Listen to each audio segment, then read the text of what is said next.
하나님은 언제나 우리를 바른 길로 인도하시고 그분의 음성은 생명의 길을 보여주십니다. 그러나 우리는 때로 그 음성을 외면하고 스스로 옳다고 여기는 길을 택하곤 합니다. 처음에는 괜찮아 보이고 때로는 더 나아 보이기도 하지만 결국 그 길은 우리를 하나님과 멀어지게 하고 영혼을 메마르게 만듭니다. 하나님의 음성을 거스르면 마음의 평안을 잃고 삶의 방향도 흐려집니다. 그래서 하나님의 음성을 듣고 순종하는 것이 단순한 선택이 아니라 믿음의 생명을 지키는 길입니다. 오늘은 하나님의 음성과 반대로 갈 때 어떤 일이 일어나는지를 살펴보며 우리가 반드시 하나님의 말씀을 붙잡아야 하는 이유를 나누고자 합니다. 첫째, 하나님의 음성과 반대로 갈 때 겉으로는 성공하는 듯 보이지만 내면은 점점 비어갑니다. 사람은 누구나 눈에 보이는 성취와 성과를 추구합니다. 사회적인 인정, 재물의 풍요, 사람들의 박수와 칭찬은 우리에게 성공이라는 이름을 안겨줍니다. 그러나 그 길이 하나님의 음성과 반대되는 길이라면 겉으로는 번듯해 보여도 영혼은 공허해지고 마음은 점점 메말라 갑니다. 사탄은 이 점을 잘 알기에 우리가 하나님 말씀보다 눈에 보이는 성과를 좇게 만듭니다. 사람들 앞에서는 잘 되는 것처럼 보이지만 혼자 있을 때는 만족이 없고 밤마다 마음이 무거운 이유가 바로 여기에 있습니다. 하나님을 떠난 성공은 껍데기만 화려할 뿐 속은 텅 비어 있기 때문입니다. 이스라엘의 첫 번째 왕 사울은 겉으로 보기에 성공한 인물이었습니다. 그는 왕으로 기름 부음을 받았고 전쟁에서도 승리를 거두었으며 사람들에게 존경과 찬사를 받았습니다. 그러나 사울은 하나님의 음성보다 사람들의 시선을 더 의식했습니다. 결국 하나님의 명령을 어기고 자기 뜻대로 행동했을 때 그의 왕위는 흔들렸고 마음은 불안으로 가득 찼습니다. 겉으로는 여전히 왕의 자리와 권세를 가지고 있었지만 내면은 점점 공허해져 결국 하나님께 버림받는 비극을 맞게 되었습니다. 이것이 하나님의 음성과 반대로 갈 때 일어나는 가장 큰 비극입니다. 오늘 우리의 삶에서도 같은 원리가 적용됩니다. 겉으로는 잘 풀리는 것 같고 남들이 보기에는 부러워할 만한 자리에 서 있는 것 같아도 그 길이 하나님의 뜻을 거스르는 길이라면 내면은 결코 채워지지 않습니다. 일시적인 성취는 잠깐 기쁨을 줄 수 있지만 하나님과 동행하지 않는 삶은 결국 불안과 허무로 가득합니다. 사탄은 우리에게 이런 성공이 전부인 것처럼 속이지만 그 끝은 영혼의 황폐함일 뿐입니다. 내면이 비어간다는 것은 단순히 기분이 가라앉는 정도를 말하는 것이 아닙니다. 기도할 힘이 사라지고 말씀을 들어도 마음에 와 닿지 않으며 예배 자리가 형식으로 변해버리는 것입니다. 더 이상 하나님과의 친밀한 교제가 이루어지지 않고 영혼은 겉모습과 달리 갈급해집니다. 삶이 풍족한 것처럼 보여도 감사가 사라지고 주변 사람들과 관계도 점점 메말라 갑니다. 하나님과의 관계가 끊어지면 결국 인간적인 관계도 건강할 수 없기 때문입니다. 하나님의 음성과 반대로 갈 때 공허함이 찾아오는 이유는 분명합니다. 우리는 하나님과 함께할 때만 존재의 목적을 발견하고 진정한 만족을 누릴 수 있기 때문입니다. 하나님께서 창조하실 때부터 인간은 하나님의 음성을 듣고 그분의 뜻 안에서 살아가도록 지음받았습니다. 그런데 그 본질을 거스르고 내 뜻대로 살면 아무리 세상에 부와 명예를 얻어도 마음 깊은 곳의 갈망은 결코 채워지지 않습니다. 마치 아무리 물을 마셔도 갈증이 해소되지 않는 것처럼 영혼은 계속 허기를 느끼게 됩니다. 겉으로의 성공이 주는 달콤함은 오래 가지 않습니다. 시간이 지날수록 더 큰 성취를 쫓아야 하고 사람들의 박수를 잃을까 두려움에 시달리게 됩니다. 그러나 하나님을 의지하며 순종하는 삶은 다릅니다. 눈에 보이는 성과가 적더라도 마음은 평안하고 영혼은 기쁨으로 채워집니다. 그것은 하나님께서 함께 하신다는 확신에서 오는 것입니다.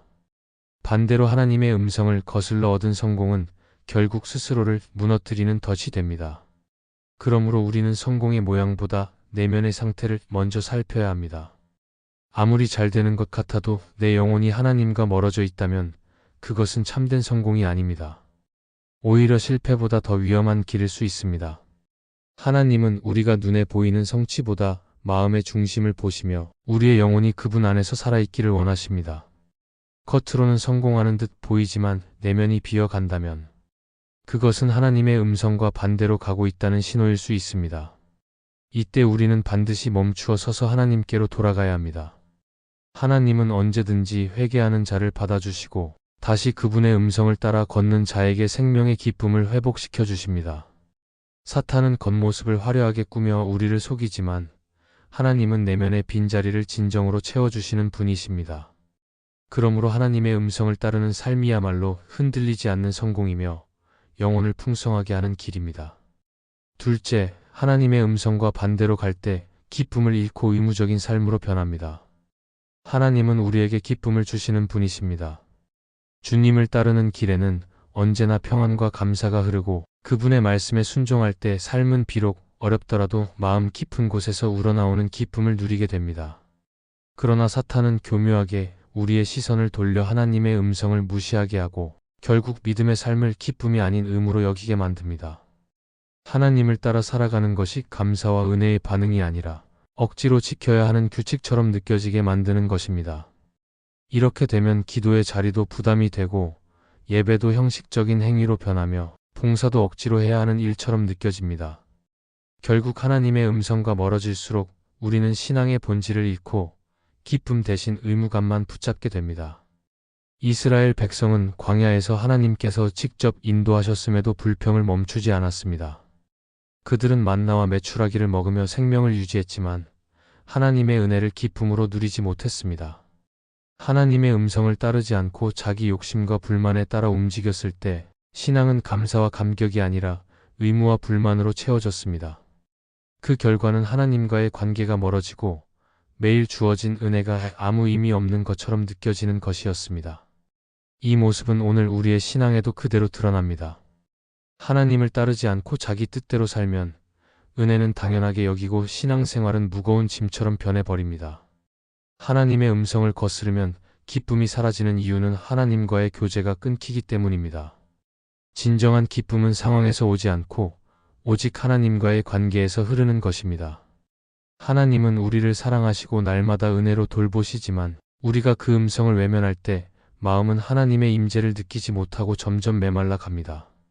그렇게 되면 아무리 예배 자리에 있어도 감격이 사라지고 기도에도 답답함만 남습니다. 결국 신앙생활은 살아있는 믿음이 아니라 껍데기 같은 종교 활동으로 바뀌고 맙니다. 의무적인 신앙은 오래가지 못합니다. 처음에는 억지로라도 지키려 하지만 시간이 지날수록 지쳐서 포기하게 됩니다. 반대로 하나님의 음성을 따라 순종하면 신앙은 점점 기쁨으로 가득 차고 삶의 무게 속에서도 감사가 흘러나옵니다. 사탄은 우리가 그 차이를 깨닫지 못하게 하려고 끊임없이 속입니다. 그는 하나님을 따르는 길을 무겁게 느끼게 하며 기쁨을 빼앗고 부담만 남기려 합니다.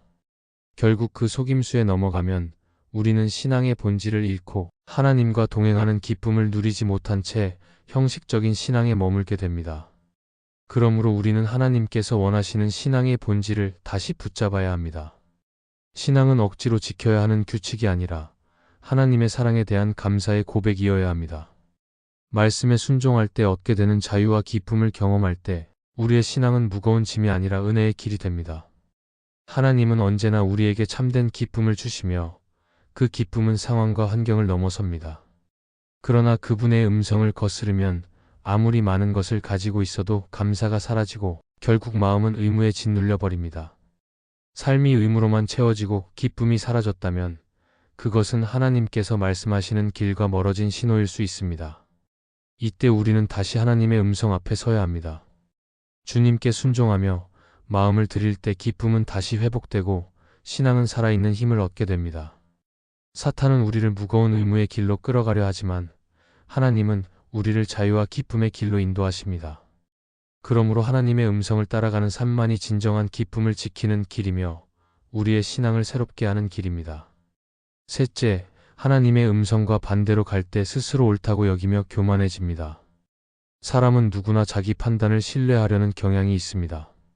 경험이 쌓일수록 스스로 옳다고 여기는 생각이 강해지고 다른 이들의 충고나 조언은 쉽게 흘려듣게 됩니다.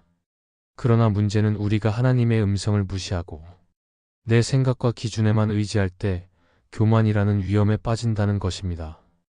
겉으로는 지혜롭게 보일 수 있으나 실제로는 하나님의 뜻을 따르지 않기 때문에 그 길은 어둠으로 향하게 됩니다.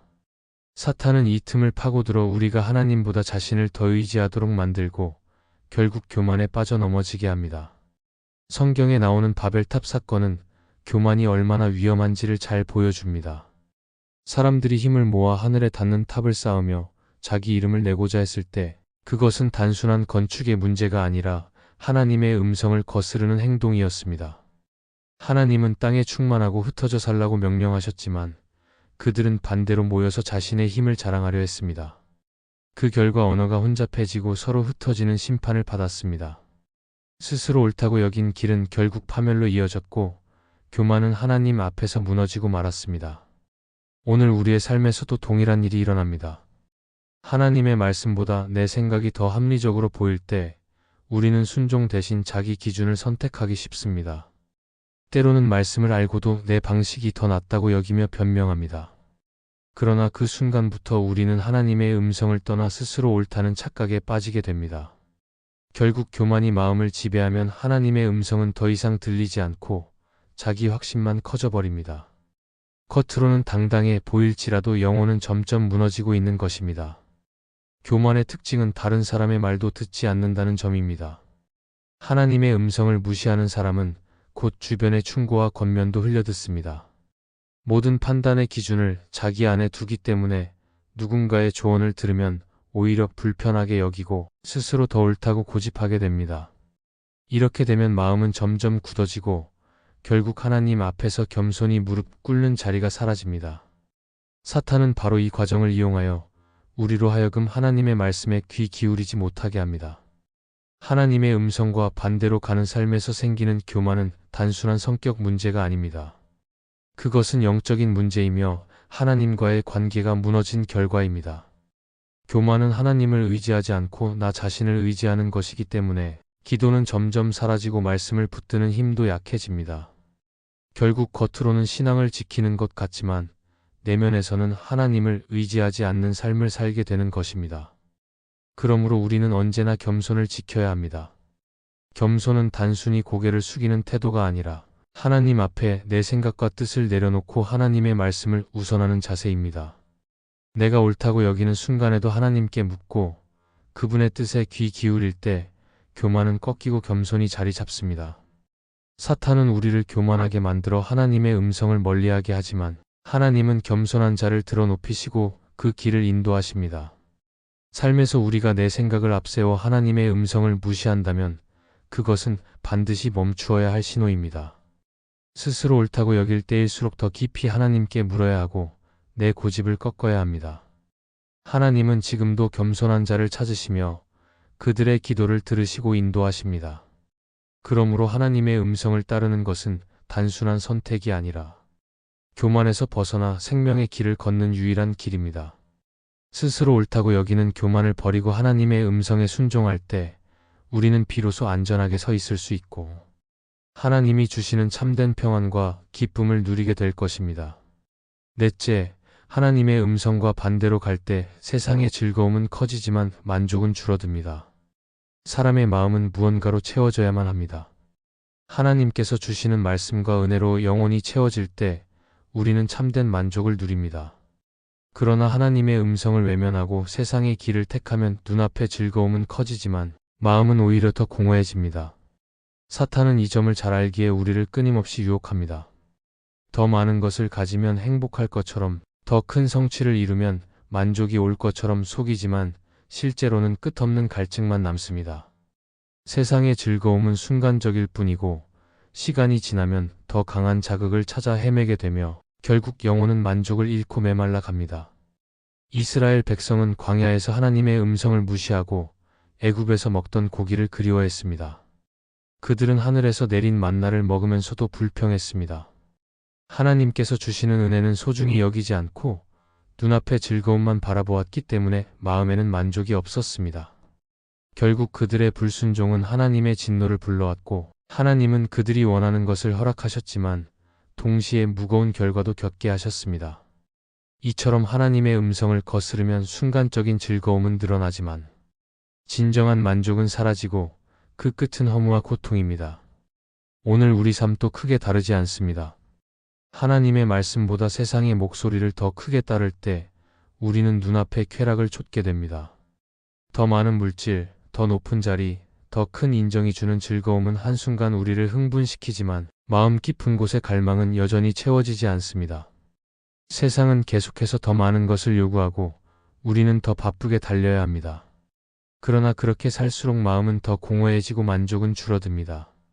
하나님의 음성을 거스르면 결국 만족은 멀어지고 남는 것은 피곤과 허무뿐입니다. 팀 켈러는 그의 책 기도에서 이렇게 말했습니다. 하나님이 아닌 것으로 영혼을 채우려는 모든 시도는 결국 더 큰 공허로 이끈다. 기도 안에서만 우리는 진정으로 만족한다. 이 말은 우리의 영혼이 오직 하나님 안에서만 참된 충만을 누릴 수 있음을 분명히 보여줍니다. 세상의 즐거움은 더 많이 누릴수록 더 갈증을 일으키지만 하나님의 임재 안에서 드리는 기도는 영혼을 만족하게 하고 마음을 평안으로 채워줍니다. 만족이 줄어드는 이유는 단순히 즐거움의 크기가 작아서가 아닙니다. 아무리 큰 즐거움도 영혼을 채우는 힘이 없기 때문입니다. 사람은 영적인 존재로 지음받았기 때문에 하나님과의 관계 속에서만 참된 만족을 경험할 수 있습니다. 하나님의 음성을 떠난 즐거움은 결국 중독처럼 더 강한 것을 찾게 만들고 만족이 줄어드는 악순환에 빠지게 합니다. 그러므로 우리는 만족의 근원을 분명히 해야 합니다. 하나님과의 교제 속에서 오는 은혜만이 영혼을 채우고 그분의 음성을 따르는 삶이 진정한 만족을 줍니다. 세상은 우리에게 더 많이 가지라고 속삭이지만 하나님은 있는 자리에서 감사할 때 영혼이 채워진다고 말씀하십니다. 사탄은 즐거움을 크게 만들어 만족이 줄어드는 길로 우리를 몰아가지만 하나님은 만족을 넘치게 하시는 분이십니다. 삶이 바쁘고 즐거움이 많아 보이는데도 만족이 줄어든다면 그것은 하나님과 멀어졌다는 신호일 수 있습니다. 그때 우리는 다시 하나님의 음성 앞에 서야 합니다. 하나님은 오늘도 우리에게 말씀하시며 그분의 음성에 순종하는 자에게 평안과 기쁨을 주십니다. 세상의 즐거움이 아니라 하나님의 은혜로 영혼을 채울 때 만족은 줄어들지 않고 오히려 날마다 새로워집니다. 그러므로 우리는 언제나 하나님의 음성에 귀 기울이며 그분의 말씀 안에서 만족을 누리는 삶을 선택해야 합니다. 하나님의 음성은 언제나 생명의 길로 인도하시며 그 길을 따라갈 때 우리의 마음은 평안과 기쁨으로 채워집니다. 세상의 유혹과 사탄의 속임수가 우리의 시선을 흔들어도 하나님의 말씀에 귀 기울이고 순종할 때 영혼은 다시 살아나고 삶은 흔들리지 않습니다. 그러므로 어떤 상황에서도 하나님의 음성을 붙잡고 그분의 인도하심 안에서 참된 만족과 소망을 누려야 합니다. 이 말씀이 마음의 은혜가 되셨다면 좋아요와 구독으로 함께 해주세요. 그리고 댓글에 아멘이라고 남겨주시면 하나님의 은혜가 더 많은 사람들에게 전해질 것입니다. 여러분의 삶 위에 하나님의 은혜가 언제나 함께 하시기를 바랍니다. 감사합니다.